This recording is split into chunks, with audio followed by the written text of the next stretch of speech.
quack, quack, nee, nee, nee, nee. Quack, quack, quack, quack, nee, nee, nee, nee. Quack, quack, quack, quack, quack, quack, quack, quack, quack, quack. Quack, quack, quack, quack, nee, nee, nee, nee. Quack, quack, quack, quack, nee, nee, nee, nee.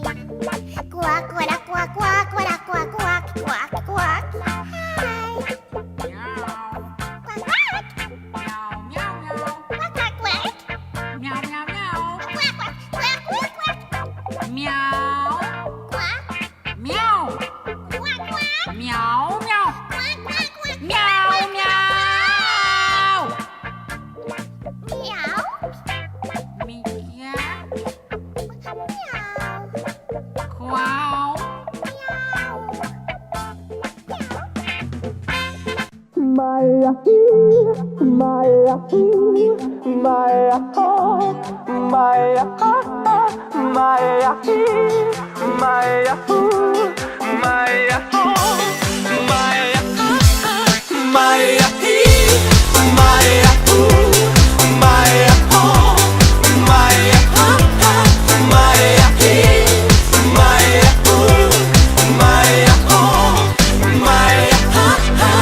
Alo? Salut! Sunt eu, un haiduc și te rog, iubirea mea, primește fericirea. Alo? Alo? Sunt eu, Picasso, ți-am dat bip și sunt voinic, dar să știi, nu-ți cer nimic. Vrei să pleci, dar numai ei, numai ei, numai. Fyra pils och en pizza, flaskor vin i ny och ne, lite biff och dyr champagne, men kan gör nog det. Vi har tänkt att köpa oss villa, men det vart inte något av det. Mörda leilighet om natta, för to har nog blivit tre.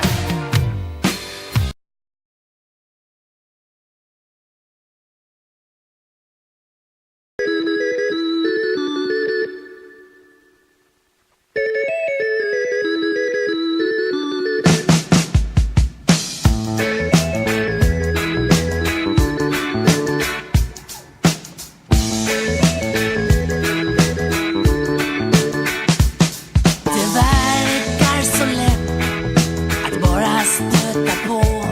Ja, det är alla människors rätt att bara göra så.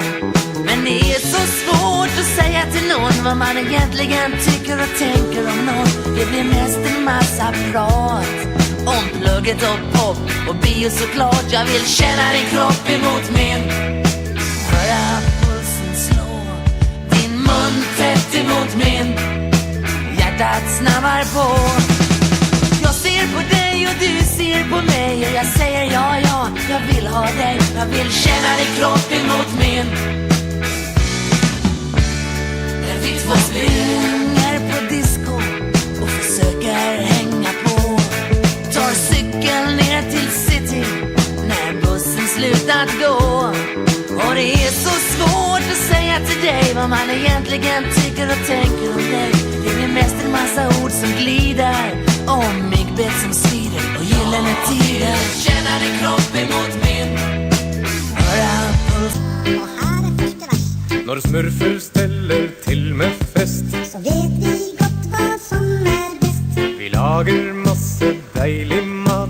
Vi varter upp med fyllefat Smurfedanser og musikk, och vår egen smurfedryck. vi løfter vårt glass til en skål. Vi gynger i takt runt vårt smurfebål. Øl, øl, smurfeøl. Med drita munnfull rødbaksende tralalala. Jeg spanderer neste runde tralalala. Ja, jeg ble drita munnfull rødbaksende tralalala. Og jeg spanderer neste runde tralalala.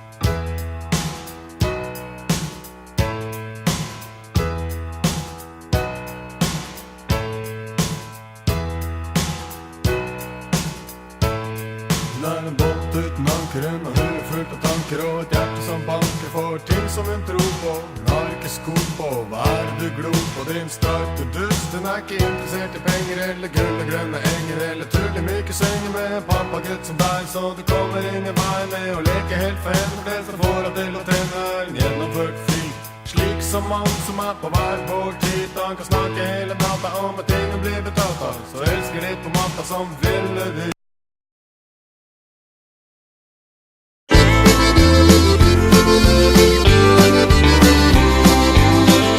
Hei Reidar, har du kjøpt en ny SL-spraydar?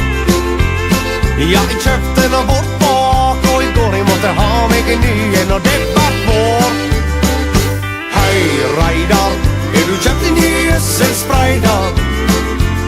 Jeg måtte ha meg en ny en, og det var vår, så jeg kjøpte den bak, og i går. Hva er de ser som stender nede om fjøsias Reidar? Ja, om du tror eller ikke, det faktiske nye SL-spraydar. Ja, jeg så når Reidar